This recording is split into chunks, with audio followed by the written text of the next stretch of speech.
Hi there, welcome to another marvelous video. Before Star Wars and the MCU, there was Flash Gordon, a bold, bright, and completely unforgettable sci-fi hero who rose very quickly into pop culture from the pages of a 1934 comic strip. Created by illustrator Alex Raymond and writer Don Moore to compete with Buck Rogers, Flash Gordon quickly outshined him. Whether he was a Yale polo player or a football star, Flash always found himself fighting for Earth on the wild planet Mongo, battling the evil Ming the Merciless. The 1980 camp classic movie featuring Sam J. Jones and Max Vonceto brought the comic to the big screen with outrageous costumes, epic fights, and Queen's legendary soundtrack. Now let's dive into 25 insane facts about this cosmic icon. Before we go into our explanation, we have a very small request. If you like our content, please support us by subscribing to our channel. This is a small click for you, but for us, it means a lot. Thank you. Let's begin.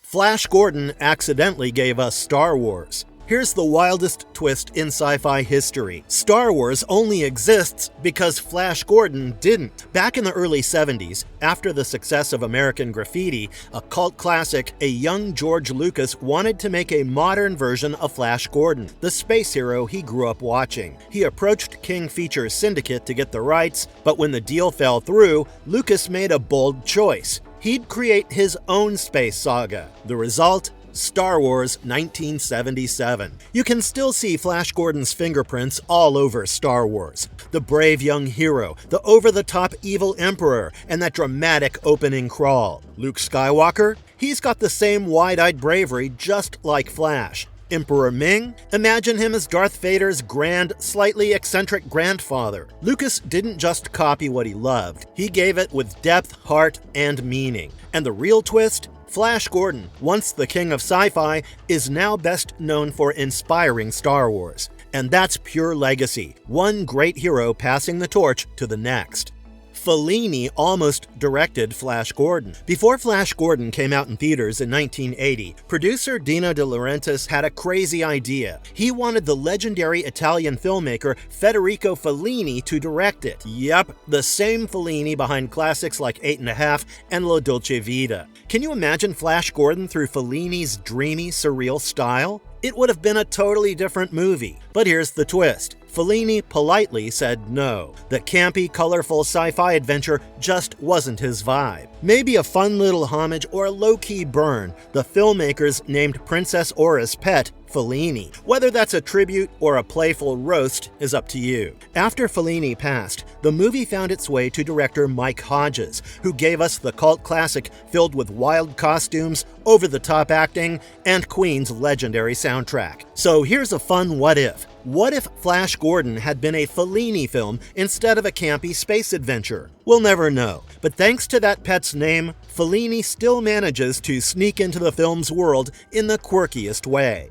The Batman guy wrote Flash Gordon. Ever watched the Flash Gordon movie and thought, what is this, sci-fi, a cartoon, or a glam rock concert? You're not wrong. It's all of that, and it's mostly thanks to Lorenzo Semple Jr., the same guy who wrote the super campy 1960s Batman show. You know, the one with all the biff, bam, pow. When he got hired to write Flash Gordon, he didn't try to make it deep or serious, he just had fun with it. He played by the rules of old school comics with ridiculous villains, cheesy one-liners, dramatic monologues, laser fights, and big sparkly energy. Oh, and Queen doing the soundtrack? Absolute chaos in the best way. Some people don't get it. They wanted something cooler, more serious. But for a lot of us, that loud, colorful weirdness was the charm. So next time you watch Flash screaming through space or a villain laughing like he practices in the mirror, just remember, the same guy who gave Batman his campy charm also gave us this crazy, colorful space adventure. And that, it's kind of brilliant.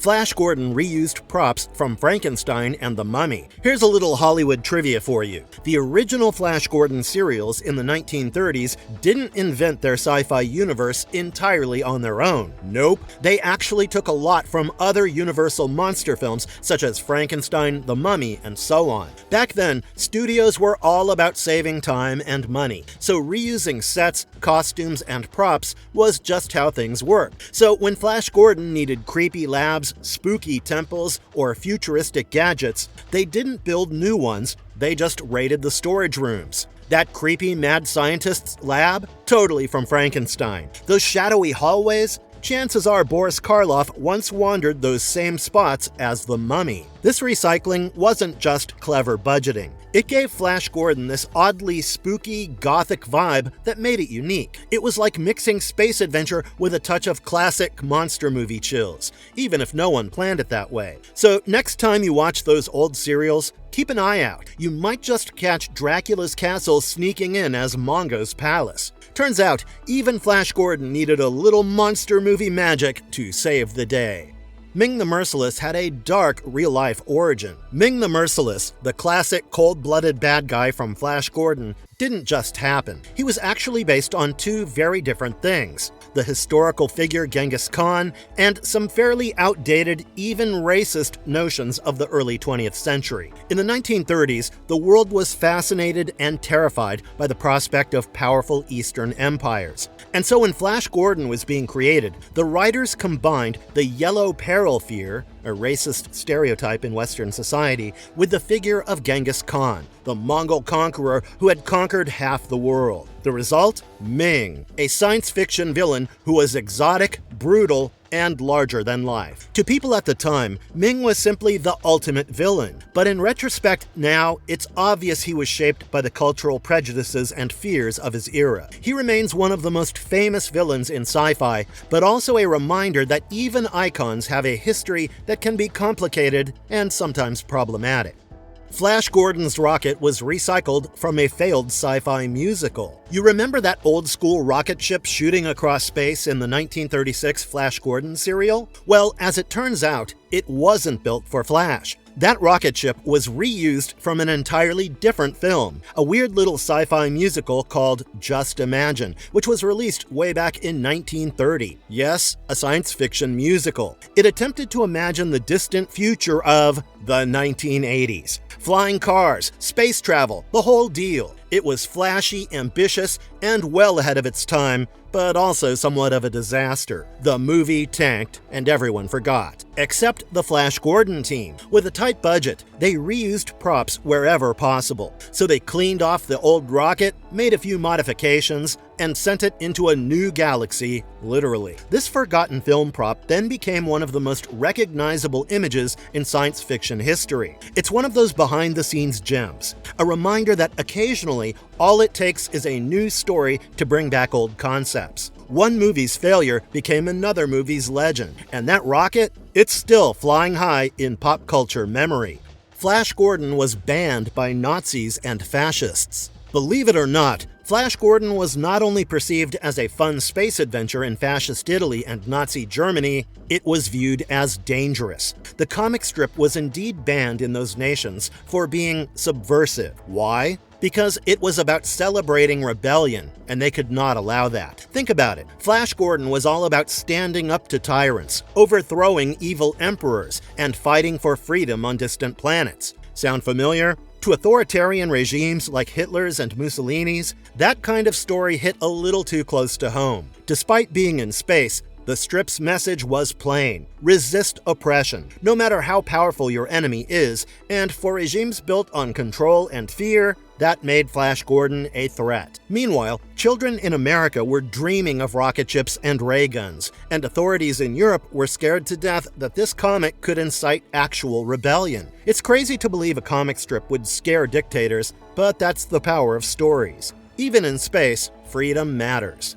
Flash Gordon predicted the atom bomb. Kinda. Here's a wild one. Flash Gordon may have unintentionally predicted atomic warfare 6 years before the Manhattan Project was even initiated. In one of the early Flash Gordon adventures on the planet Mongo, Flash and friends defend an underwater city with an atom cannon. This was in the early 1930s, when science fiction was still finding its way and the atom bomb hadn't even been invented yet in the real world. So was Alex Raymond, the creator of Flash, a secret prophet? Possibly. Or perhaps he just enjoyed throwing together cool-sounding science terms. The same tale also references dissolvo rays and spaciographs, so it's more than likely he was just vibing. The concept of atomic energy as a weapon was already around even back then, as H.G. Wells had already published The World Set Free in 1914, in which he imagined atomic bombs dropped onto towns from airplanes. So Raymond could have been influenced by that, or just going along with early sci-fi ideas. Either way, it's pretty awesome that a vintage comic strip was already dreaming up atom cannons before the world even knew what was coming. Queen wasn't the first choice for the Flash Gordon soundtrack. Believe it or not, Flash Gordon nearly didn't feature that legendary Queen soundtrack. Director Mike Hodges had initially preferred Pink Floyd. Yes, the psychedelic space rock kings were his preference. And for real, it made sense. Pink Floyd had already done cosmic songs like Set the Controls for the Heart of the Sun, and their epic Dark Side of the Moon was effectively a full-on space odyssey for your ears. They even once thought about doing an album based on sounds from objects around the house. So getting them to do music for a space opera wasn't a crazy idea and actually made perfect sense. But producer Dino De Laurentiis had other plans. He got Queen instead, hardly the sci-fi sort to read about on paper. But Freddie Mercury and the band jumped in with both feet, creating a soundtrack every bit as extravagant, colorful, and wonderful as the film itself. Now here's the cringy part. When Queen arrived on set, Dark Side of the Moon was blasting in the background. Hodges confessed it, which led to a very embarrassing moment for him. Nevertheless, looking back now, it's difficult to visualize the Flash Gordon movie without Queen's epic soundtrack behind it. Max von Sydow couldn't sit down in his Ming costume. Max von Sydow gave us one of the most unforgettable villains in sci-fi history as Ming the Merciless in Flash Gordon. On screen, he looked calm, composed, and totally in control. But off-screen, the man was struggling. Turns out, his costume was an absolute nightmare. According to co-star Melody Anderson, it was so heavy and elaborate that von Sydow literally couldn't sit down. During breaks, he had to lie flat on a board just to rest. Imagine delivering menacing monologues with 40 pounds of metal and fabric weighing you down, with no chair in sight. Now that's dedication. His over-the-top robes and towering collar weren't just for style. They were practically a workout. But hey, when you're playing an evil space emperor, looking fabulous comes at a price. Some fans have even joked it was cosmic karma for keeping the old-school Yellow Peril stereotype alive through Ming's character, but there's no denying von Sydow brought a commanding, unforgettable presence to the role. So next time you watch Flash Gordon, remember, every time Ming smirks from his throne, he probably really needed to lie down. Sam J. Jones wasn't the first pick for Flash Gordon. You might think Sam J. Jones got the Flash Gordon role after years of earnest acting. Nope. It all started with a game show, The Dating Game specifically. In the beginning, director Dino De Laurentiis was interested in bigger stars. Kurt Russell was the first choice, but he turned it down, saying the character lacked depth. Arnold Schwarzenegger, who was young at the time, also auditioned, but his thick Austrian accent wouldn't have worked for the role. So how did Sam J. Jones obtain it? Straight up serendipity. He was on The Dating Game, and lost, but someone on De Laurentiis' staff happened to watch him on television and thought to himself, this guy could be Flash Gordon. Before he knew it, Jones was called into a meeting, and voila, the part was his. He was still new to the scene back then, a supporting role in 10 with Bo Derek and a spread in Playgirl. He didn't have experience, but his presence and that golden boy football hero look did the talking. So yeah, Flash Gordon didn't discover love on a dating show, but he did discover a film career. Flash Gordon's most famous fight scene was totally made up on the spot. Director Mike Hodges once called Flash Gordon the only improvised $27 million movie ever made. Believe me, that explains a lot. Take the famous quarterback stunt fight scene. You know, the one where Flash turns a ceremonial space egg into a football and takes on Ming's guards like it's the Super Bowl. That entire moment, not in the script. According to Melody Anderson, who played Dale Arden, she and Sam J. Jones came up with the whole idea while messing around on set. They thought, hey, Flash is a football player, why not just use that? Next thing you know, they pitched the idea and Hodges went for it. The outcome, one of the goofiest, most beloved moments in cult film history, is guards getting tackled, teammates huddling up in a throne room, and Dale literally cheering like a sideline girlfriend. It's surreal and perfectly captures the chaotic charm of Flash Gordon. When a film's best scene is born out of pure improv, you know you're watching something special. One actor played Flash Gordon, Buck Rogers, and Tarzan. Before Chris Evans was Captain America or Henry Cavill put on the Superman cape, there was Buster Crabbe, the original king of pulp heroes. Back in the 1930s, Crabbe wasn't just Flash Gordon. He also played Tarzan and Buck Rogers, making him the only actor in history to portray all three of the most iconic adventure heroes of that era. That's like being Iron Man, Batman, and Indiana Jones all in one lifetime. Crabbe was an Olympic gold medalist swimmer turned action star, basically the original Hollywood superhero origin story. He first swung through the jungle as Tarzan in 1933, rocketed into the future as Buck Rogers in 1939, and most famously, strapped on a ray gun and became Flash Gordon in the legendary serials that defined early sci-fi. He didn't just play the roles, he was those characters to an entire generation of moviegoers. Crabbe embodied strength, courage, and charm at a time when space battles and jungle adventures were pure imagination. He even made a cameo in the 1980 Flash Gordon film, passing the torch, or laser blaster, to the next generation.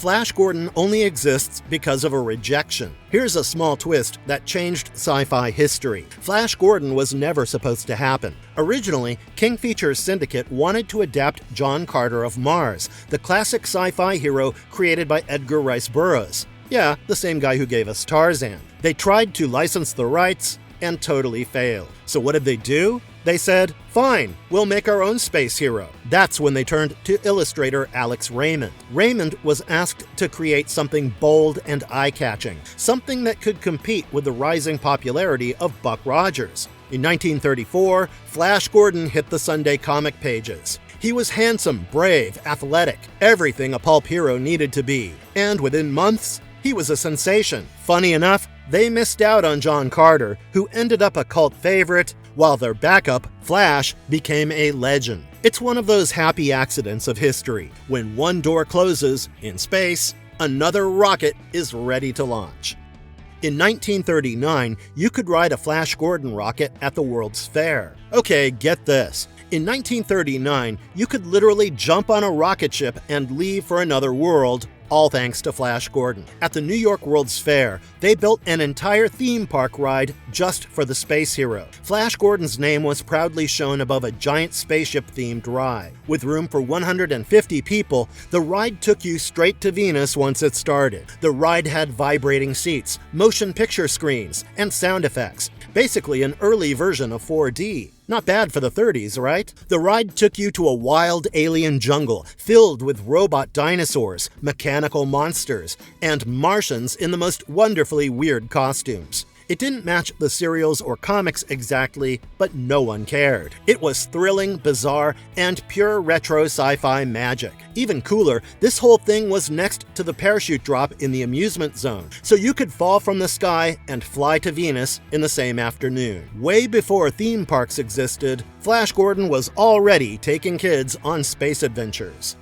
Flash Gordon's voice wasn't even his own in half the movie. You'd think the guy who saved the universe would at least get to keep his own voice, right? Well, not exactly. Sam J. Jones, the golden-haired star of the 1980 Flash Gordon movie, had a pretty rough time behind the scenes. He got into a major conflict right in the middle of production with producer Dino De Laurentiis. Things got so bad that Jones walked out before the shoot was over. That threw things into chaos. Since they couldn't reshoot important scenes, they made a bold and kinda sneaky decision and dubbed over a bunch of Sam's lines with another actor, British performer Peter Marinker. Yep, in parts of the movie, that heroic voice, not Sam at all. That fallout didn't just affect the film, it impacted Jones' career for years. He never fully returned to leading man roles. His story and what really went down was later explored in the heartfelt documentary Life After Flash, which looks at fame, regrets, and second chances. So the next time you watch the Flash Gordon film, listen closely. The voice saving the galaxy might not be the guy wearing the cape.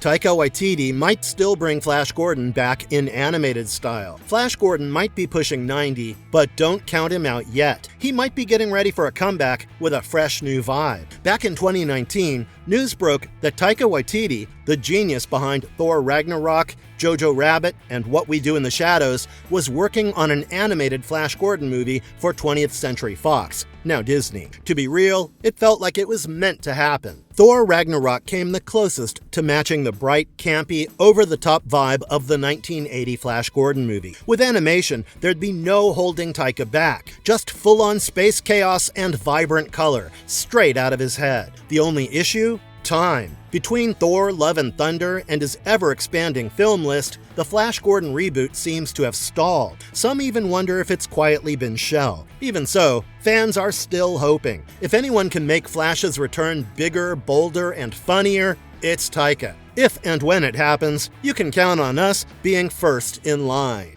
Brian Blessed couldn't stop making pew-pew noises on set. If you've watched Flash Gordon, you'll recognize that Brian Blessed as Prince Vultan is one of the highlights of the entire film. Big wings, big beard, even bigger ego. But behind the scenes, he was even more dramatic in the most hilarious way. During one of the film's big battle scenes, where the Hawkmen attack the rocket ship Ajax, Blessed got so into character that he started yelling pew pew while pretending to shoot lasers. Like a space soldier kid playing with his plastic guns. He just couldn't help himself. Director Mike Hodges had to keep yelling "cut" because the sounds were getting picked up on the mic, but Blessed didn't care. As he told Radio Times in 2020, "I couldn't fucking live without making noises." Same here, honestly. It's just one of the reasons Flash Gordon has that uniquely chaotic charm. Blessed didn't just act, he lived the role. Let's be real. That pew-pew energy? It kind of sums up the entire movie. Loud, fun, and absolutely unfiltered. The artist behind Flash Gordon was not a fan of the movie. Although Flash Gordon from 1980 is now a cult favorite, cherished for its camp, color, and Queen score, not everyone was impressed. In fact, one of the most legendary Flash Gordon comic artists, Al Williamson, downright disliked it. Now, Williamson wasn't just any artist. He had a hand in helping establish the visual and aesthetic direction of Flash Gordon in the comics with stunning, intricate line work and grand space opera visuals. His work was cinematic, moody, and romantic. He wasn't too happy when the movie dropped. The movie went full camp with bright colors, silly jokes, and exaggerated performances. To Williamson, it felt like a mockery of what he created. In interviews, he made it clear that he didn't recognize the characters he'd worked for years to develop. The serious, adventurous tone he'd worked so hard to achieve, lost in an instant of glitter and laser beams. It just goes to show that even when a film becomes a favorite among fans, the original creators don't necessarily view it in the same way. Flash Gordon was supposed to be a trilogy, but the box office killed it. Believe it or not, 1980's Flash Gordon was never supposed to be a one-time thing. Ming's defeat, just the beginning. The sets were built, contracts were signed, the galaxy was ready for more Flash. Meanwhile, America wasn't ready. While Flash Gordon did pretty well overseas, it flopped at the US box office. Audiences weren't sure what to make of its wild mix of camp, color, and cosmic weirdness, especially with The Empire Strikes Back fresh in theaters. Critics didn't get it. Fans were confused. That's when Dino De Laurentiis, the producer, called it quits. The trilogy dream died almost immediately. No sequels, no return of Ming, just one shining space opera all on its own. Looking back, that one movie became a cult classic people really love, but for the cast and crew, it's always been a big what if. What if audiences had just gotten it a little sooner? Flash Gordon helped shape Superman and Batman. Before there were superheroes who wore capes and saved cities, Flash Gordon showed up with rockets and swords and somehow ended up inspiring both Superman and Batman. Let's start with Superman. When Jerry Siegel and Joe Shuster were designing the Man of Steel in the early 1930s, they borrowed concepts from the swashbuckling pulp heroes. One of the biggest, Flash Gordon. Flash's tight suit, heroic physique, and energetic action stances were all part of the DNA that would later be Superman's classic costume. That signature cape, yep, that originated with Flash as well. And what about Batman? His first comic book cover, Detective Comics number 27 from 1939, featured him swinging across the city with a criminal under one arm. That dramatic photo? It was directly inspired by a 1937 Flash Gordon illustration. No kidding, the pose, the movement, even the mood seems to have been copied straight from Mongo. So yeah, Flash didn't just influence sci-fi, he played a big part in creating the classic superhero style we still see now. Flash Gordon's adventures lit the spark that would inspire everything from Superman's planet to Gotham's dark secrets. Without Flash, the world of superheroes could have been very, very different. Flash Gordon's Hawkman helped create DC's Hawkman. Ever looked at DC's Hawkman with those giant wings, that battle gear, and his serious warrior vibes and thought, this guy looks like he flew in from another universe? Well, you're not wrong. He kind of did. DC's Hawkman was actually inspired by the original Hawkman from Flash Gordon's universe. Back in the 1930s, when Alex Raymond's Flash Gordon comic strip was taking off, it gave readers something wild. A squad of sky-flying warriors called the Hawkmen. Led by the bold and unforgettable Prince Fultan, these guys had wings, helmets, and a whole floating kingdom in the sky. They were fearless, loud, and impossible to forget. Fast forward to 1940, and DC Comics debuts Hawkman in Flash Comics number 1. Surprise! He's a winged warrior with a mace, a hawk-themed costume, and a whole mythological backstory. Over the years, his story grew to include ancient Egypt and reincarnation. But that striking visual? That came straight from the Hawkmen, who ruled the skies of Mongo in Flash Gordon. So next time you see Hawkman take to the skies, remember that he owes a little something to the cosmic flair and space opera magic of Flash Gordon. It's one of those fun reminders that this old-school sky-fighting comic quietly left its mark on pop culture one wing beat at a time. Flash Gordon helped shape Scott Pilgrim. Before Scott Pilgrim vs. the World became the cult hit we know today,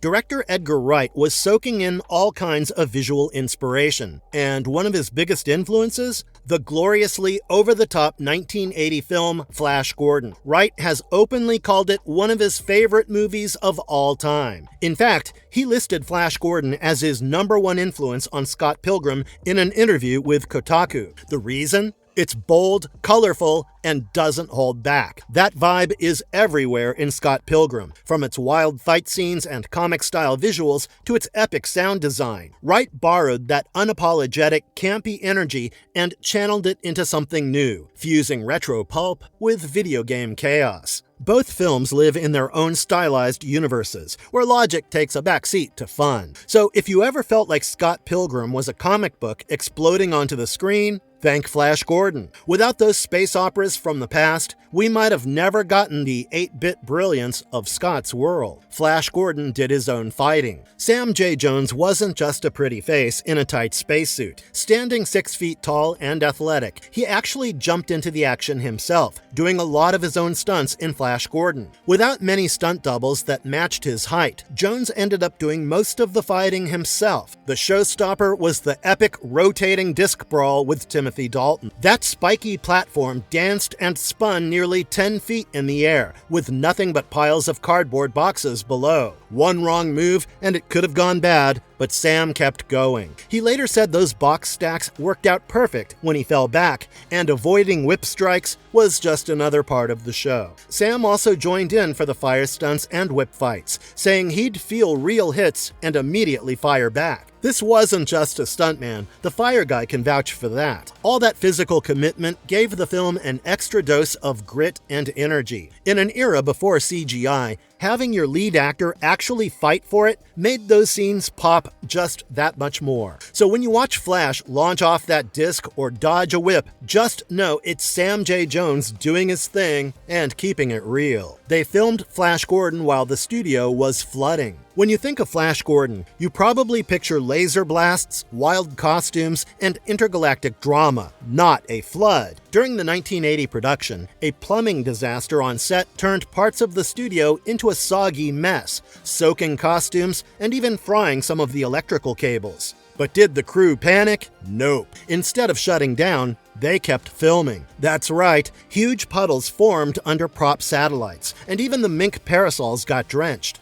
If you look closely, you'll catch glimpses of that soggy set in the final film, giving the whole thing a weirdly real, water-damaged charm right in the middle of all that neon madness. It's pure Flash Gordon energy, bold, a little messy, and just rolling with whatever comes. They could have reset everything, but instead, they made the flood part of the show. It gave certain scenes an unexpected sense of rawness, like a splash of unplanned realism in a space opera. So next time you see Flash swing a sword or dodge a ray blast, take a look at the background. That soggy set, totally real. Sometimes production disasters don't ruin a movie, they add to it. Marvelous verdict. And there you have it. 25 wild, weird, and totally awesome facts about Flash Gordon. He's not just some old-school comic or movie. He's a huge piece of sci-fi history. Flash's impact goes way beyond the page or screen. He helped shape what a hero looks like, changed how sci-fi stories get told,